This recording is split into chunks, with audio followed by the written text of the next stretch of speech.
Hello everyone, आज हम लोग बताने जा रहे हैं एचसीएफ और एलसीएम के बारे में। दोस्तों यहाँ पर एचसीएफ का फुल फॉर्म होता है हाईएस्ट कॉमन फैक्टर। ठीक है, देखिए हाईएस्ट का मतलब होता है महत्तम, मैक्सिमम। ठीक है, और यहाँ देखिए इसका हिंदी नाम क्या है, महत्तम समापवर्तक। ठीक है, देखिए इसका मतलब क्या होता है, फैक्टर होता है, फैक्टर। ठीक है ना, जैसे कि आप जानते हैं ना, देखिए एग्जाम्पल दे रहे हैं। जैसे मान लीजिए यहाँ पर 12 है ना, तो 12 का जो फैक्टर कौन कौन है, 1। मतलब कौन कौन सा जो पहाड़ा है जिसमें 12 आता है, तो 1 का में आता है, 2 का में आता है, 3 का, फिर 4, 5 तो होगा नहीं, 6, 7, 8, 9, 10, 11 और 12। तो ये सब क्या है, फैक्टर है ना। तो समझिए क्या है यहाँ पर, तो यही है ना, इसी का मतलब क्या होता है, फैक्टर होता है। तो एक और बात समझिए, इसका जो डेफिनेशन क्या है वो थोड़ा सा जान लीजिए। ठीक है, इसको समझना है। ठीक है, तो ध्यान से समझिए इसको, कि दो संख्याओं का महत्तम समापवर्तक वह बड़ी से बड़ी संख्या है जिससे दोनों संख्या विभाजित हो जाए, उसे उन संख्याओं का महत्तम समापवर्तक कहते हैं। देखिए ये तो क्या इसका डेफिनेशन है, लेकिन आपको इसे समझना भी तो है। देखिए जैसे कि हम मान लेते हैं कि 8 और 12 दो क्या संख्या है, और दोनों संख्या का जो है ना एचसीएफ क्या है, 4 है। देखिए अभी आपको निकालने सीखना पड़ेगा ना, अभी सीखना है आपको कि कैसे एचसीएफ निकालते हैं। ठीक है, अभी मानना है क्या यहाँ पर कि 8 और 12 दोनों संख्या है, और दोनों का जो एचसीएफ कितना है, 4 है। क्योंकि 4 है, क्योंकि 8 और 12 दोनों से 4 क्या होगा, विभाजित हो जाती है। ठीक है, मतलब क्या, 4 से इसको भी हम भाग दे सकते हैं और 4 से इसको भी। ठीक है, दोनों से ही कट जाएगा, 4 दूने 8 और 4 दूने 12। ठीक है, तो ये रहा आपका एचसीएफ। ठीक है, अब ध्यान दीजिए, अब है एलसीएम के बारे में। देखिए एलसीएम का फुल फॉर्म होता है आपका लीस्ट कॉमन मल्टीपल। ठीक है, इसको हिंदी से बोलते हैं लघुत्तम समापवर्तक। ठीक है, इसका एक और नाम है लोएस्ट कॉमन मल्टीपल। अब देखिए इसका डेफिनेशन क्या है, क्या है पर दो अंकों का लघुत्तम समापवर्तक वह छोटी संख्या है जो दी गई संख्या से क्या है, जो दी गई संख्या से विभाजित हो सके।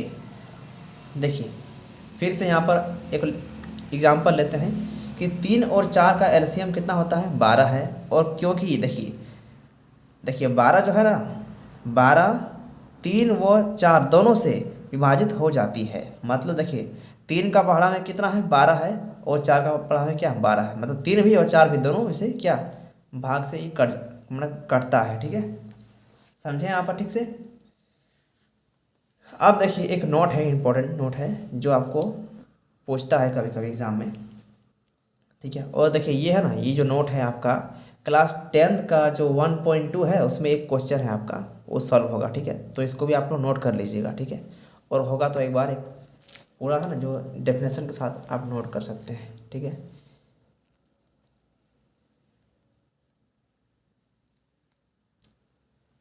देखिए ये नोट क्या है कि दो संख्याओं का गुणनफल एचसीएफ तथा एलसीएम के गुणनफल के बराबर होता है। ठीक है, देखिए दोस्तों समझना क्या है यहाँ पर, कि दो संख्या है ना, तो देखिए यहाँ पर मान लेते हैं कि एक संख्या हम लेते हैं 8 और एक संख्या लेते हैं 12। देखिए ये लोग को जो गुना करेंगे ना, देखिए 8 और 12 को जो गुना करेंगे, तो गुना हो के जो आएगा ना, जो फल मिलेगा उसे क्या बोलते हैं, उसे बोलते हैं गुणनफल। ठीक है, और जो आएगा यहाँ पर है ना, जो रिजल्ट आएगा इसका, और एचसीएफ और एलसीएम। देखिए जैसे मान लीजिए यहाँ पर मान लेते हैं कि एचसीएफ का मान आपका आ गया x और एलसीएम का मान आपका आ गया है y, तो दोनों को गुना करेंगे ना, तो उतना ही आना चाहिए जितना कि इसको गुना किए थे। ठीक है, आपको एक एग्जांपल दे रहे हैं, रुकिए हाँ एक सेकंड। देखिए यहाँ पर देखिए पहले हम लोग क्या करते हैं, 8 और 12 का निकालते हैं एचसीएफ। देखिए ये 8 है और ये है आपका 12, तो यहाँ पर इसको लेते हैं 2 से, तो 4 बार में होगा। ये आपका प्राइम फैक्टर है। ठीक है, इसको हिंदी से बोलते हैं अभाज्य गुणनखंड। ठीक है,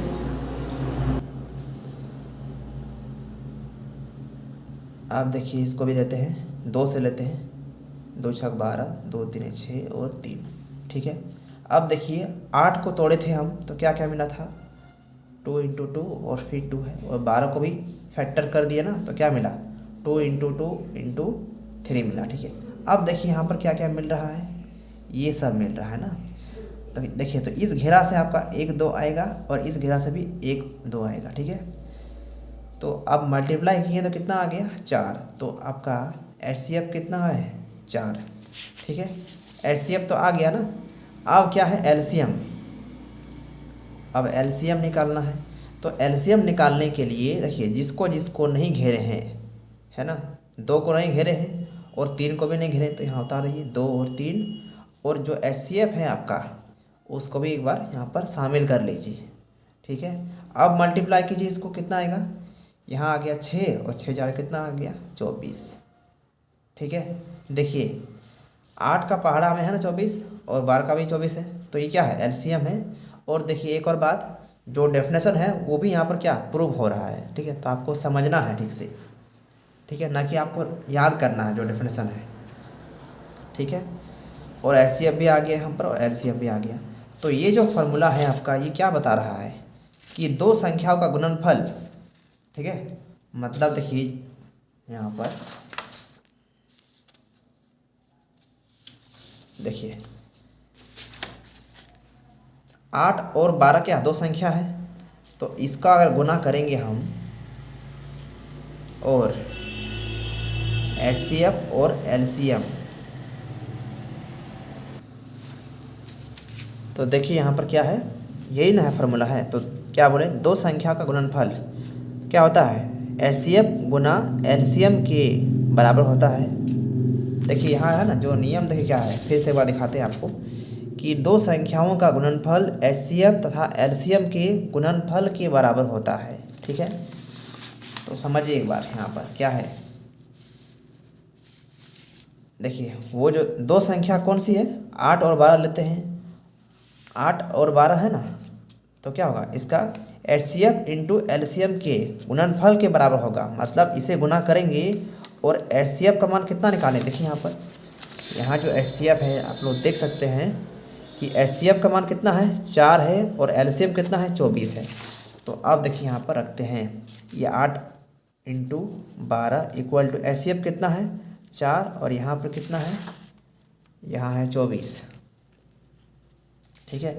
तो देखिए यहाँ पर क्या है, इसको गुना कीजिएगा ना तो आएगा 12 8 आएगा 96, और इसको भी गुना कीजिए तो यहाँ आएगा 16 और 4 दूनी 8 और 1 9। देखिए दोनों है ना इक्वल। तो यही बात ही यहाँ पर क्या जो डेफिनेशन है वो बता रहा है क्या, कि दो संख्याओं का गुणनफल एचसीएफ तथा एलसीएम के गुणनफल के बराबर होता है, ठीक है। लेकिन देखिए आपको एग्ज़ाम में क्वेश्चन किस तरह से घुमाएगा वो आपको समझना है, ठीक है। तो देखिए ये क्वेश्चन है आपका जो इस टाइप का क्वेश्चन घुमा सकता है, ठीक है, कि यदि दो संख्या 8 तथा 12 है और एचसीएफ 4 है तो एलसीएम ज्ञात कीजिए। तो देखिए आप जानते ही हैं ना कि यहाँ पर जो फार्मूला क्या है कि ए गुना बी बराबर क्या होता है एचसीएफ इंटू एलसीएम, ये नियम होता है ना। तो ए कितना है, जो पहला संख्या है आपका 8 है और बी कितना है आपका 12 है, और देखिए यहाँ पर एचसीएफ भी बोला है 4 इंटू एलसीएम।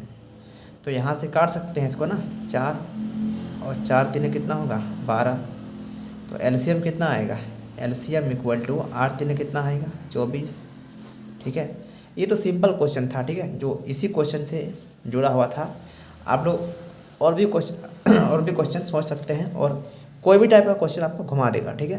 तो वहाँ आपको थोड़ा सोचना पड़ेगा, ठीक है।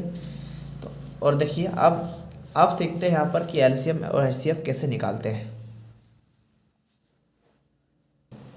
हाँ तो देखिए दोस्तों यहाँ पर एचसीएफ निकालने के लिए यहाँ पर दो गो आपका विधि है, ठीक है। पहला विधि है आपका अभाज्य गुणनखंड विधि और दूसरा है भाग विधि। तो ये तो आप लोग जानते ही है ना, बचपन से पढ़े होंगे, और नहीं जानते तो फिर से बोल देंगे। लेकिन देखिए इसमें से आपका जो सबसे थोड़ा सा दिक्कत है जो भाग विधि है, ठीक है। तो पहले ये डिस्कस करते हैं कि भाग विधि क्या है दूसरा में। देखिए भाग विधि से कैसे निकालते हैं HCF, ठीक है, वो समझिए पहले। जैसे मान लीजिए दो संख्या चुनते हैं, ठीक है, 16 और 18 का HCF क्या होगा। तो देखिए 16 को क्या करेंगे हैं यहाँ पर 18 से भाग देंगे, तो 16 एकम 16 होगा ना। अब देखिए कटेगा यहाँ पर कितना आएगा 2, इसको थोड़ा सा और नीचे कीजिए। अब देखिए जो 16 ऊपर है ना, इसको नीचे लेके आइए। अब 2 से भाग दीजिए 16 को, तो होगा ना 2 8 16। ये देखिए पूरा घट गया यहाँ से, ठीक है। अब देखिए लास्ट बार जो भाग किया था ना, ये 2 है ना आपका, है ना, तो यही आपका क्या है HCF है, HCF है। लेकिन देखिए इसको लिखने का जो तरीका क्या है वो समझिए पहले। देखिए अंदर में कौन है, यहाँ पर है 18 है, तो 18 लिखिए इक्वल टू 16 गुना 1, 16 गुना 1 प्लस 2। अब देखिए यहाँ पर, यहाँ अंदर में कौन है 16 है, 16 इक्वल टू क्या आएगा 2 गुना 8 प्लस 0, ठीक है। अब आप बोलेंगे कि ये ऐसा क्यों लिख रहे हैं, ठीक है, ये कैसा नियम है, ठीक है। तो याद कीजिए आप लोग, जब भी हम लोग देखिए बचपन में हम लोग सीखे होंगे ना, है ना, कि अगर देखिए 2 से भाग देना है 9 को, तो क्या करना है 2 4 8, और ये घटेगा यहाँ पर ना। तो आप ज़रा बताइए यहाँ पर कि भाग दिए और जो फल मिला उसे क्या बोलेंगे, उसे बोलेंगे भागफल। भाग देने से जो लास्ट में क्या आया शेषफल, ये है शेषफल, ठीक है। और देखिए जो 9 क्या है यहाँ पर, वो है भाज्य, भाज्य, और ये है भाजक, ठीक है। तो ये सब मिला के एक फार्मूला आपका बना है, आप लोग पढ़े हैं शायद बचपन में। देखिए भाज्य बराबर भाजक गुना भागफल प्लस शेषफल, प्लस शेषफल, ठीक है। तो उसी आधार पर ये है ना, उसी नियम पर क्या है ये लिखा गया है, समझे। तो देख सकते हैं यहाँ पर, देखिए जो अंदर में है वो कौन है भाज्य है, तो वही लिखे भाज्य बराबर भाजक कौन है, ये है ना 16 है, भाजक गुना भागफल, भागफल प्लस शेषफल। तो उसी नियम पे ये क्या लिखा गया है, ठीक है। कहीं भी आप अगर कुछ दिक्कत है तो आप कमेंट कीजिए, ठीक है, या फिर हम कहीं मिस्टेक किए हैं तो फिर आप कमेंट कर सकते हैं कि यहाँ पर दिक्कत है या ये सब समझ में नहीं आ रहा है, ठीक है। तो आप देखिए ये क्या है आपका, ये भाग विधि से आपका सॉल्व हो गया HCF, ठीक है। अब समझते हैं अभाज्य गुणनखंड विधि से कैसे करेंगे, ठीक है। और देखिए आपका 1.1 में है ना, क्लास 10 का ये सब नियम दिया है, ठीक है। तो इसमें क्या आपका पूरा डीपली नॉलेज है आपका पूरा, ठीक है।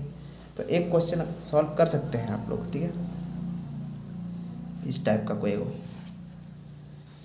जैसे मान लीजिए क्या है 14 और 21 के लिए, ठीक है, ये क्वेश्चन आप लोग सॉल्व कर सकते हैं इस टाइप का।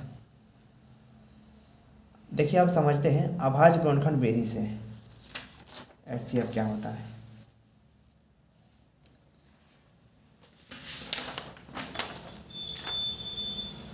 देखिए वही क्वेश्चन है, ठीक है, सेम क्वेश्चन लेते हैं, लेकिन किससे, कौन सा नियम से, अभाज्य गुणनखंड विधि, अभाज्य गुणनखंड विधि से। देखिए दोस्तों अभाज्य गुणनखंड करने के लिए ना हम लोग को अभाज्य संख्या के बारे में जानना पड़ेगा पहले, कि अभाज्य संख्या क्या है, ठीक है। अभाज्य संख्या, देखिए दोस्तों ये है ना, जो अभाज्य संख्या है वो क्या है, वो संख्या जो सिर्फ खुद से, ये क्या है प्राकृतिक संख्या है, देखिए एक के अलावा, एक और खुद के अलावा, है ना, किसी और से भाग जाएगा नहीं, ठीक है, एक और खुद के अलावा ना। देखिए जैसे कि मान लीजिए 1 है और 2 3 5 7, ठीक है। देखिए अगर आप 6 लीजिएगा या 4 लेते हैं तो क्या होगा, आपका 2 का पढ़ा में 4 है और 4 का पढ़ा में 4 है, तो ये हो नहीं सकता ना। अब देखिए अगर आप लोग बोलते हैं 8, अगर आप 8 को लीजिएगा तो 8 आपका हो गया 2 का पहाड़ा में, 4 का पहाड़ा में और एगो 8 का पहाड़ा में, है ना। तो इतना सारा पहाड़ा में क्या कट रहा है ना। तो क्या बोले हम सिर्फ खुद का पहाड़ा से कट सके और एक से, ठीक है, वो क्या है अभाज्य संख्या है। अब देखिए 2 3 5 7, अब लीजिए यहाँ पर 11 है। 10 तो होगा नहीं क्योंकि 10 आपका 2 का और 5 का में आता है। 12 भी होगा नहीं क्योंकि 12 आपका आता है 2 का में, 3 का में, 4 का में और 6 का भी आ गया।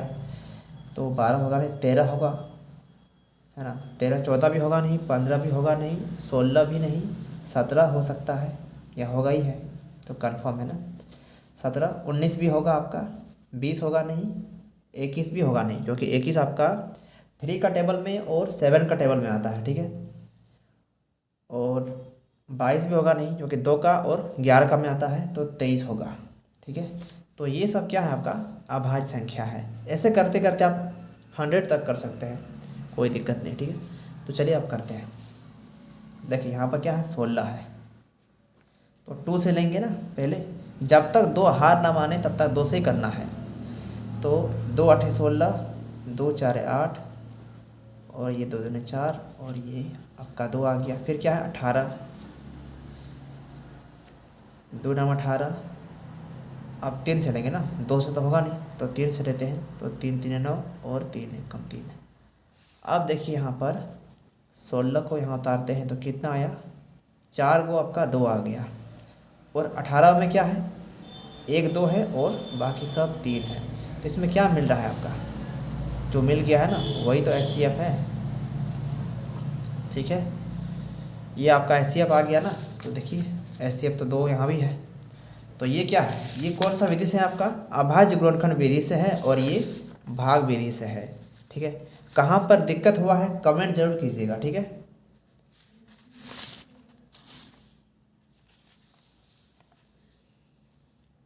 अब हम लोग मिलते हैं नेक्स्ट वीडियो में।